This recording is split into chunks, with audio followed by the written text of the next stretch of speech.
CPIM Palakkad ജില്ലാ committee അംഗം PA ഗോകുൽദാസിനെതിരെ അന്വേഷണം.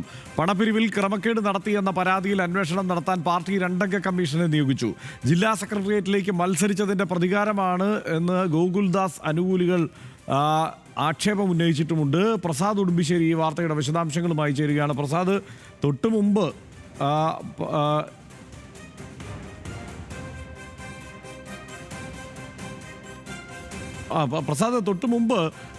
ഈ ഗോകുൽദാസ് വാർത്തയിൽ വന്നത് സെക്രട്ടേറിയറ്റ് മത്സരിച്ചു എന്ന പേരിലാണ് സെക്രട്ടേറിയറ്റിലേക്ക്. ഇപ്പോൾ ഈ അന്വേഷണവുമായി ബന്ധപ്പെട്ട വാർത്ത കൂടി വരുന്നു. എന്താണ് വിവരങ്ങൾ?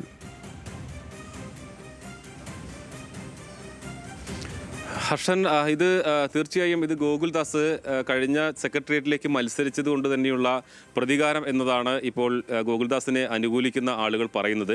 അതിൻ്റെ പ്രധാനമായ ഒരു കാരണം, ഗോകുൽദാസ് മത്സരിച്ച സമയത്ത് 7 വോട്ടുകളാണ് ജില്ലാ സെക്രട്ടേറിയറ്റിലേക്ക് മത്സരിച്ചപ്പോൾ അദ്ദേഹത്തിന് ലഭിച്ചിട്ടുള്ളത്. പക്ഷേ അതിനുശേഷമാണ് ഈ പരാതി അന്വേഷിക്കാൻ തീരുമാനിക്കുന്നത്. രണ്ടംഗ കമ്മീഷൻ, ജില്ലാ സെക്രട്ടേറിയറ്റ് അംഗങ്ങളായ TM ശശി, അതോടൊപ്പം തന്നെ ഒറ്റപ്പാലം MLA ആയിട്ടുള്ള പ്രേംകുമാർ, ഇവർ രണ്ടുപേരുമാണ് ഈ പരാതിയിൽ അന്വേഷണം നടത്തുന്നത്. പരാതിക്ക് പറയുന്ന സംഭവം നടക്കുന്നത് 2020-ലാണ്. 2020 മുമ്പായിട്ടാണ്. അതായത് അന്നത്തെ തദ്ദേശ തെരഞ്ഞെടുപ്പിന് വേണ്ടിയും അതോടൊപ്പം തന്നെ അവിടുത്തെ പാർട്ടി ഓഫീസിൻ്റെ നിർമ്മാണം, മുണ്ടൂരിലെ പാർട്ടി ഓഫീസിൻ്റെ നിർമ്മാണം, പാലിയേറ്റീവ് കെയറിൻ്റെ പ്രവർത്തനങ്ങൾ, ഇതുമായി ബന്ധപ്പെട്ട് നടത്തിയിട്ടുള്ള ഫണ്ട് പിരിവിൽ ക്രമക്കേട് നടന്നു എന്നുള്ള പരാതിയിലാണ് ഇപ്പോൾ അന്വേഷണം നടക്കുന്നത്. ഈ പരാതി ലഭിച്ചത് സമ്മേളനത്തിന് മുമ്പ് ലഭിച്ചു എന്നാണ് പറയുന്നത്. പക്ഷേ നമുക്ക് മനസ്സിലാക്കാൻ കഴിയുന്നത്, ഈ ജില്ലാ സെക്രട്ടേറിയറ്റിലേക്ക് ഗോകുൽദാസ് മത്സരിക്കുന്നതോടുകൂടി തന്നെ അത് ഗോകുൽദാസിന് എതിർപക്ഷത്ത് നിൽക്കുന്ന ആളുകളുടെ പ്രധാന ശത്രുവായി ഗോകുൽദാസ് മാറുന്ന ഒരു സാഹചര്യമാണ് ഉണ്ടായിട്ടുള്ളത്. അതുകൊണ്ടുകൂടിയാണ് ഇതിനകത്തൊരു പ്രതികാര നടപടിയോടുകൂടിയുള്ള അന്വേഷണം എന്ന് ഗോകുൽദാസിനെ അനുകൂലിക്കുന്ന ആളുകൾ പറയുന്നത്. ഇപ്പോൾ അകത്തേത്തറ ലോക്കൽ കമ്മിറ്റിയിലെ ഒരാളാണ് ഈ പരാതി നൽകിയിട്ടുള്ളത്.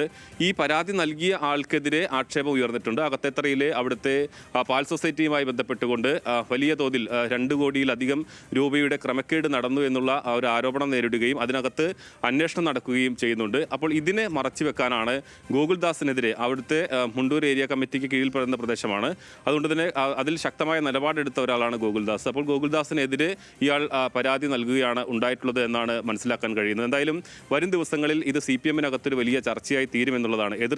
എതിർപക്ഷത്ത് നിൽക്കുന്ന ആളുകളെ ഇത്തരത്തിൽ പ്രതികാര മനോഭാവത്തോടു കൂടി അന്വേഷണം നടത്തി പുറത്താക്കാനുള്ള ശ്രമത്തിൻ്റെ തുടക്കമായിട്ട് വേണം ഇതിനെ കാണാൻ എന്നാണ് ഗോകുൽദാസിനെ അനുകൂലിക്കുന്ന ആളുകൾ പറയുന്നത്. എന്തായാലും മുണ്ടൂരിൽ ഒരിക്കൽ ഗോകുൽദാസ്, MR മുരളി എല്ലാം തന്നെ വലിയ തോതിൽ വിമത ശബ്ദം ഉയർത്തി പുറത്തു പോകുന്ന ഘട്ടത്തിൽ അവിടെയും ഗോകുൽദാസും ഇത്തരത്തിൽ വലിയ തോതിൽ വിമതനായി നിൽക്കുകയും പാർട്ടിക്കകത്ത് വലിയ പ്രതിഷേധം ഉയർത്തുകയും ചെയ്തിരുന്നു. പിന്നീട് അന്ന് കോടിയേരി ബാലകൃഷ്ണൻ ഇടപെട്ടുകൊണ്ടാണ് ഗോകുൽദാസിനെ മുണ്ടൂരിൽ പാർട്ടിയോടൊപ്പം നിലനിർത്തുകയും പാർട്ടിയുടെ വലിയ സാന്നിധ്യമായി തന്നെ മാറുകയും ചെയ്തിട്ടുള്ളത്. അപ്പോൾ അത്തരമൊരു ഇടപെടലെല്ലാം തന്നെ വളരെ ശക്തമായി പാർട്ടിക്കകത്ത് മുണ്ടൂരിൽ ഒരുപാട് അണികളുള്ള ഒരു നേതാവ് കൂടിയാണ് ഗോകുൽദാസിനെ നിലനിർത്താൻ അന്ന് കോടിയേരി ബാലകൃഷ്ണൻ നടത്തിയ ഒരു ഇടപെടലുണ്ട്.